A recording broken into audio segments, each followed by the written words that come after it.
स्वागत है। ब्रेक के बाद बड़ी खबर है। एनसीईआरटी की 7वीं की किताब को लेकर विवाद हो गया है। बाल महाभारत कथा में लिखित तथ्यों को लेकर विद्वान यहां पर ऐतराज जता रहे हैं, आपत्ति जता रहे हैं। आरोप ईआरटी के जरिए भारत से जुड़े तथ्य बताए जा रहे हैं, पढ़ाए जा रहे हैं। उनका कहना है कि जरासंध से श्री कृष्ण कभी नहीं हारे, जबकि किताब में श्री कृष्ण के जरासंध से हारने की बात लिखी हुई है।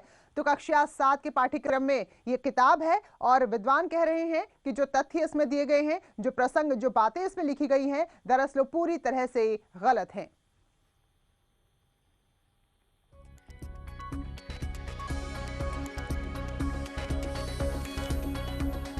ये विवाद गोरखपुर के केंद्रीय विद्यालय में कक्षा 7 के छात्रों को गलत तथ्य पढ़ाने को लेकर शुरू हुआ और यही बताया गया है कि जो महाभारत में दिखाया सुनाया जाता है उससे अलग एनसीईआरटी की किताब में जानकारी दी गई है, जो पूरी तरीके से निराधार है और झूठ है।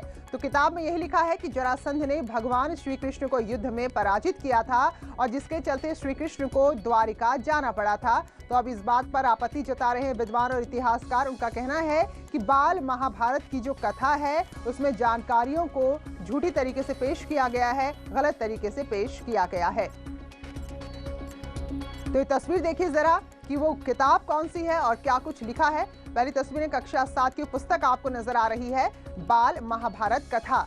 ये किताब कक्षा 7 के छात्रों को पढ़ाई जाती है और इसी पुस्तक के 32 और 33 नंबर के पेज में इस बात को लिखा गया है कि 3 बरस तक हम उनकी सेनाओं के साथ लड़ते रहे, पर आखिर में पराजित हो गए। हमें मथुरा छोड़कर दूर पश्चिम द्वारका में जाकर नगर और दुर्ग बनाकर रहना पड़ा। तो ये वो तथ्य हैं, ये वो जानकारी हैं जो एनसीईआरटी की किताब में लिखे गए हैं और इसी को लेकर विवाद शुरू हो गया है। हमारे सहयोगी रामगोपाल द्विवेदी इस वक्त गोरखपुर से हमारे साथ जुड़े हैं। तो रामगोपाल, ये तथ्य हैं जिसको लेकर विद्वान के कुछ और मत है और किताब में कुछ और लिखा है। बिल्कुल, विद्वानों का साफ कहना है कि ये हमारे संस्कृत पे हमला है, हमारे संस्कृत पे हमला है और तत्वों को तोड़ मरोड़ कर पेश किया जा रहा है। गीता प्रेस के जो प्रबंधक हैं लालमणि तिवारी, उन्होंने तो साफ कहा कि महाभारत में इस तरीके का कहीं भी कोई तथ्य नहीं लिखा गया है।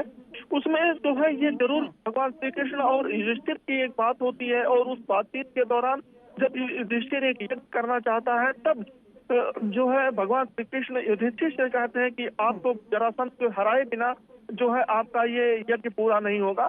और हालांकि उसमें ये बात जरूर है कि वो जरासंध से दुखी होकर मथुरा छोड़कर गए थे, हार कर मथुरा नहीं गए थे।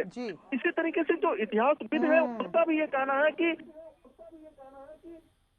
बिल्कुल रामगोपाल, और हमने भी जो पढ़ा है उसमें भी यही है कि अपनी स्वेच्छा से दुखी होकर यहाँ छोड़ के गए थे। फिलहाल बहुत बहुत शुक्रिया आपका जानकारी के लिए। तो इसी खबर के साथ बुलेटिन में फिलहाल इतना ही, लेकिन ब्रेक के बाद भी खबरों का सफर जारी है।